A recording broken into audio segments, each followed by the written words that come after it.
Hello বন্ধুরা, good afternoon সবাইকে। I am Smita, welcome to my Facebook blog.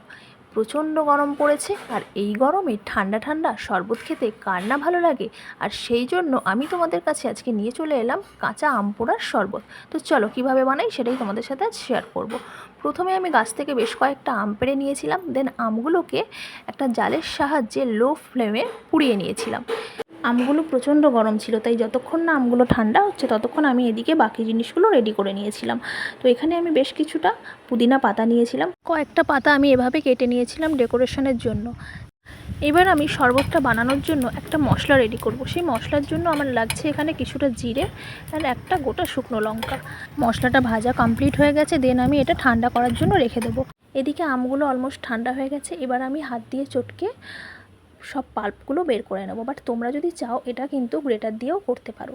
আমার মনে হলো হাত দিয়ে করলে তাড়াতাড়ি হবে, তাই আমি হাত দিয়েই করলাম।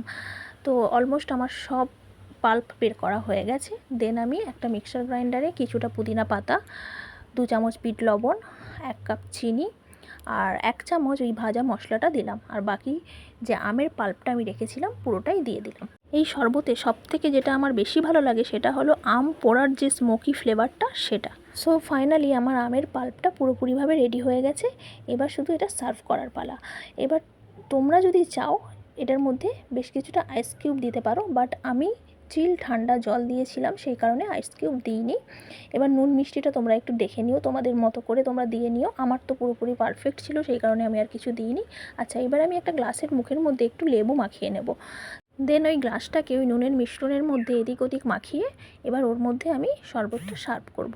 আচ্ছা, নুনের মিশ্রণের মধ্যে ছিল একটু বিট লবণ, লঙ্কার গুঁড়ো আর ভাজা মশলা, ব্যাস। তো এই গরমে তোমরাও যদি পেট মাথা আর মন ঠান্ডা রাখতে চাও তাহলে আর দেরি করছো কেন, ঝটপট এরকম একটা দুর্দান্ত স্বাদের শরবত বানিয়ে ফেলো। আমার ভিডিও যদি ভালো লাগে please like, comment and share করে দিও। বাই।